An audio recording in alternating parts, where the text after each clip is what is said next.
Hello friends, જય શ્રી કૃષ્ણ. કેમ છો? મજામાં? સ્વાગત છે તમારું પીએનવી કિચનમાં. આપણે અત્યારે કાચા કેળાની વેફર બનાવવાના છીએ. તો શરૂ કરીએ ફ્રેન્ડ્સ. આ કેળાની વેફરનો મસાલો રેડી કરેલો છે. એમાં 1.5 ચમચી જેટલો સંચળ પાવડર છે અને 1 ચમચી જેટલી તીખાની ભૂકી છે. બંનેને મિક્સ કરીને આ રીતે પાવડર તૈયાર કરેલો છે.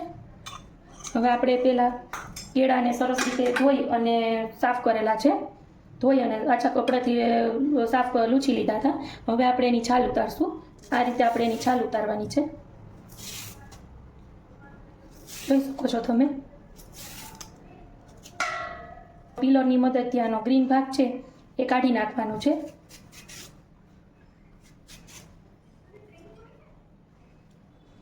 આ રીતે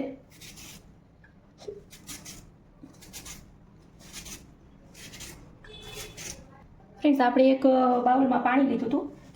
એમાં આપણે અડધી ચમચી જેટલું નિમક એડ કરીએ. તેને મિક્સ કરી લઈએ. આ પાણીમાં આપણે છે ને કેળાને રાખવાના છે. છાલ ઉતારેલા કેળા છે ને, જેથી છે ને આપણું કેળું છે ને એ કાળું નહીં પડે. આપણે આ રીતે બધા 5 કેળા લીધેલા છે મેં, એ આપણે આમાં એડ કરી દઈએ છાલ ઉતારીને. આપણે ફ્રેન્ડ્સ કેળાની છાલ ઉતરી ગઈ છે અને આપણે જે પાણીમાં રાખ્યા હતા એ કેળાને સરસ નીતારી અને હવે આપણે એની વેફર પાડશું. ગેસ પાસ કરીએ અને આવી રીતે આપણે લાંબી ચિપ્સ પાડવાની છે.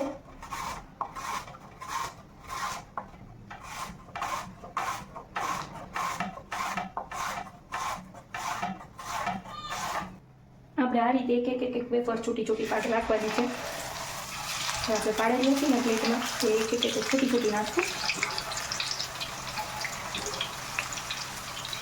અને આપણે આમાં જે બબલ્સ થાય છે ને, બબલ્સ ન થાય ને ત્યાં સુધી આને તળાવવા દેવાની છે.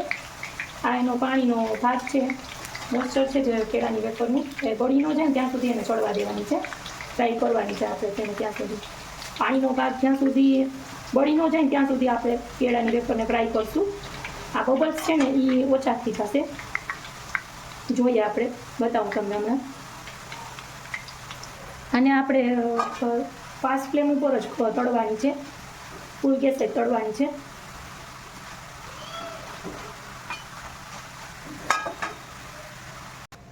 જો ફ્રેન્ડ્સ, આપણી વેફર તળાઈ ગઈ છે. ગેસ ધીમો કરી નાખીએ, કાઢી લઈએ.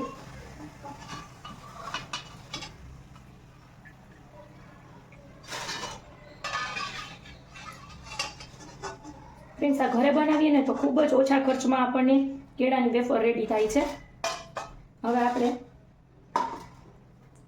હવે છે ને મેં આપણે જે મસાલો બનાવેલો હતો તીખાની ભૂકીને સંચળનો, એને મેં આવી રીતે બરણીમાં ભરી લીધો છે. એટલે જેથી આપણે વેફરમાં સરસ રીતે સ્પ્રિંકલ કરી શકીએ. મસાલો સ્પ્રિંકલ કરશું. તમે લાલ મરચું પાવડર ને સંચળ પણ એડ કરી શકો છો, પણ આ મસાલો તીખાની ભૂકીવાળો મસાલો વધારે સરસ લાગે છે. મિક્સ કરીએ. કેળાની વેફર રેડી છે, જોઈ શકો છો તમે.